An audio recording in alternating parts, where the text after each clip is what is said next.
So students, till now we have studied about the rural administration, and especially we have studied two administrations of the rural areas. Like the first one is police station, and what is the work of the police station, and the second one is the administration where the patwari work, and what are the work of the patwaris. जैसे हमने बात की कि पटवारी का work क्या होता है भाई, उनका काम होता है लैंड रेवेन्यूज़ को समझना। लैंड सारे विलेज का, सारे रूरल एरियाज़ का जो उस पटवारी के अंडर आते हैं, उन सारे एरियाज़ के लैंड का मेज़रमेंट, लैंड इश्यूज़ को सॉल्व करना और लैंड रेवेन्यूज़ को कलेक्ट करने का काम, सारा का सारा काम किसका होता है? पटवारी का। And we have also studied about the police station, यानी पुलिस एडमिनिस्ट्रेशन का काम क्या होता है। हमने देखा कि भाई FIR लॉन्च करना, रिपोर्ट लिखना, एप्लीकेशंस लिखना, दूसरे के इश्यूज़ या इंसिडेंट या फिर कॉन्फ्लिक्ट्स को समझना और साथ में उसके बारे में इन्वेस्टिगेट करना। तो ये सारे काम हमने देखे थे। अब देखो कुछ आगे बढ़ते हैं और आगे देखो अब क्या है इस पोर्शन में कि all states in India are divided into districts. देखो सारे के सारे जो स्टेट्स हैं इंडिया में, जितने भी स्टेट्स हैं, ये सारे स्टेट्स सब ये डिवाइडेड रहते हैं इनटू द डिस्ट्रिक्ट। देखो भाई, एक सिंगल एडमिनिस्ट्रेशन जो सेंटर में बैठा हुआ है वो स्टेट छोड़ो, सारे के सारे डिस्ट्रिक्ट्स की प्रॉब्लम तो सॉल्व नहीं कर सकता। तो इसके लिए सारी चीज़ों को सब डिवाइड किया हुआ है। हम पॉलिटी के फर्स्ट चैप्टर से हम ये पढ़ते हुए आ रहे हैं, ठीक है। तो उसके बाद ये जो डिस्ट्रिक्ट्स होती हैं, डिस्ट्रिक्ट भी सब डिवाइडेड होती हैं, यानी एक तरीके से सब डिस्ट्रिक्ट्स होती है, जिनको हम कहते हैं तहसील कहते हैं। ध्यान रखना, इस तहसील के अंदर जो आता है, तहसील के अंदर आते हैं हमारे पटवारी, जो लोग यहाँ पे काम करते हैं, पटवारी एंड इस डिपार्टमेंट, ठीक है। इन पटवारी के अंदर, यानी कि under these patwaris the farmer comes या द विलेजेस कम्स, सारे के सारे विलेज आते हैं इसके नीचे। ध्यान रखना, ये डिवीजन होता है। अगर हम बात करें भाई, देखो डिस्ट्रिक्ट में एक डिस्ट्रिक्ट कलेक्टर होता है जो लैंड रेवेन्यूज को कलेक्ट करता है और लैंड की इंफॉर्मेशन को कलेक्ट करता है। वो डिस्ट्रिक्ट कलेक्टर्स कौन होता है? वो होते हैं हमारे DM, ठीक है। और उसके बाद बात करें तहसील में, तहसील में हेड कौन होता है? अगर कोई पूछेगा तो तहसील में हेड होता है तहसीलदार, ठीक है। तो जिसके नीचे, यानी कि ये अपने आप में सुप्रीम है किसके? पटवारी, जितने भी पटवारी होंगे उनके सुप्रीम्स हैं। तो ये पटवारी की बात करें, पटवारी किसके सुप्रीम है? वो एक रूरल, एक पर्टिकुलर एरिया के सुप्रीम होते हैं पटवारी, जिनके अंदर क्या आते हैं? किसान आते हैं, फार्मर्स आते हैं, ठीक है। तो ये है हमारा एक प्रॉपर डिस्ट्रीब्यूशन होता है। चलो आगे बढ़ते हैं। तो यहाँ पे इस पूरे पैराग्राफ में यही कुछ मेंशन है। नेक्स्ट टॉपिक है हमारे पास। देखो यहाँ पे एक पोयम दी हुई है, चलो देखते हैं क्या है। अ डॉटर्स विश। अभी क्या है भाई, एक डॉटर विश कर रही है अपने फादर से। Father inherits her house from his father, यानी कि एक बेटी बोल रही है कि भाई पिताजी को, उनके फादर को जो इनहेरिट, यानी कि जो है वंश से उनको एक क्या मिला है, अपने फादर से एक घर मिला हुआ है। And everyone says he will leave it to the brother, और सब लोग कहते हैं कि भाई ये घर किसको मिलेगा बाद में? भाइयों को मिलेगा। But what about me and my mother, लेकिन वो पूछना चाह रहे कि मेरा और मेरी माँ का क्या, हमारा पर्टिकुलर क्या है। तो ये जो है अपने आप में ओवरऑल देखो इन्हीं 3 पैराग्राफ से हमें ये पता चल रहा है। What we can conclude is what the daughter is wishing. एक डॉटर क्या जाहिर कर रही है? वो अपने राइट्स को मांग रही है कि भाई भाइयों को ही क्यों, मुझे क्यों नहीं, ठीक है। पहले के टाइम पे ऐसा होता था, अगर देखा जाए जनरली, एक पहले के टाइम मानते थे कि डॉटर्स जो हैं वो खेत में काम करने के लिए हैं, ठीक है। यानी कि एक फीमेल है या एक वुमन है तो वो क्या कर रही है? खेतों में काम कर सकती है। लेकिन अगर हम बात करें ओनिंग ऑफ दैट लैंड, यानी कि वो जगह किसके नाम पे होगी, वो हमेशा मैन के नाम पे होती थी। लेकिन अब ऐसा नहीं होता है।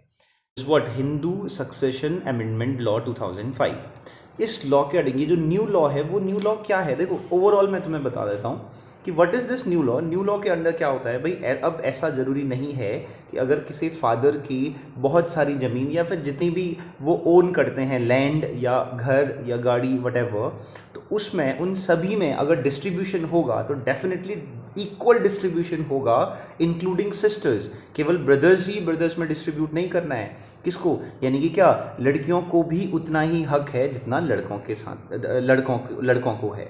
तो this is a new law जो कि 2005 में क्या हुआ था? इम्प्लीमेंट हुआ था।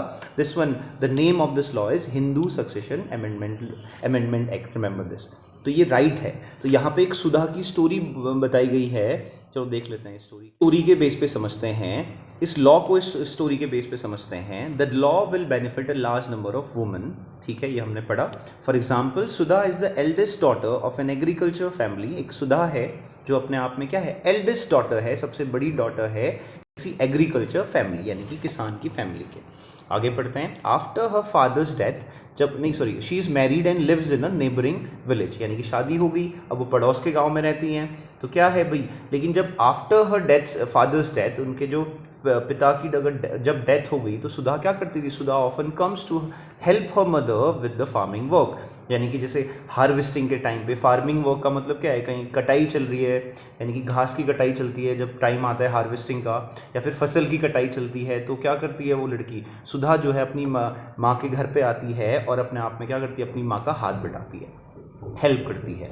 हर mother has asked the Parvati to transfer the land and enter her name along with the name of all the children in his record, यानी कि हर मदर आज द पटवारी, तो उन्होंने अब उनकी माँ ने जो है पटवारी से एक रिक्वेस्ट की कि भाई एक काम करो, भाई उनके अपने बच्चों, सारे बच्चों के साथ साथ मेरी लड़की का नाम, यानी सारे बॉयज़ के साथ साथ, ब्रदर्स के साथ साथ मेरी लड़की का नाम भी उस रिकॉर्ड में डालो, मैं ज़मीन जो है इनको मैं डिस्ट्रीब्यूट करना चाहती हूँ, देना चाहती हूँ।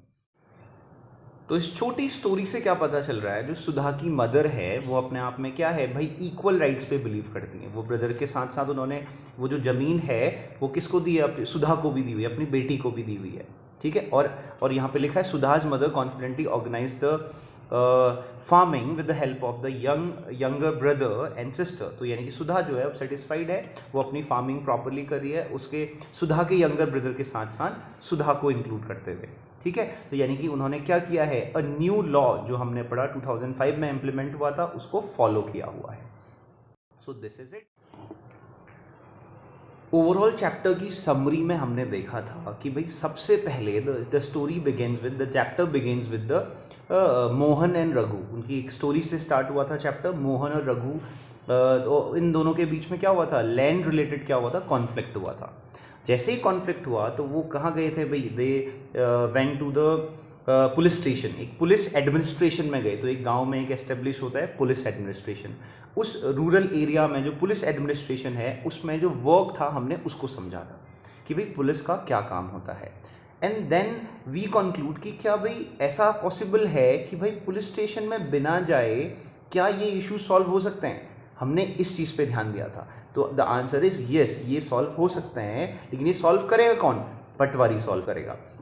तो पटवारी के वर्क को हमने समझा था, ठीक है। इसको कहीं कहीं पे लेखपाल भी बोलते हैं।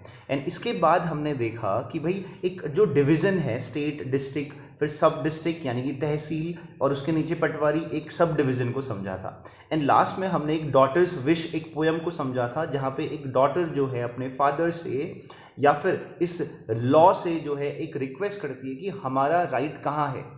तो उसको इम्प्लीमेंट, उस राइट को देने के लिए एक न्यू लॉ आया था 2005 में, जिसको हमने कहा था हिंदू सक्सेशन अमेंडमेंट एक्ट, ठीक है। तो इस एक्ट के अंदर क्या है भाई, जमीन का डिस्ट्रीब्यूशन या फिर प्रॉपर्टी का डिस्ट्रीब्यूशन जो होगा, अगर कोई फादर करेगा तो वो सिस्टर्स को, नॉट इवन सिस्टर्स, डॉटर्स को इंक्लूड करते हुए उसके अपने सन्स के साथ साथ डॉटर्स को भी क्या करेगा, वो प्रॉपरली डिस्ट्रीब्यूट करेगा अपना लैंड। हमने ये सब चीज़ें इस चैप्टर में पढ़ी। Now I am going to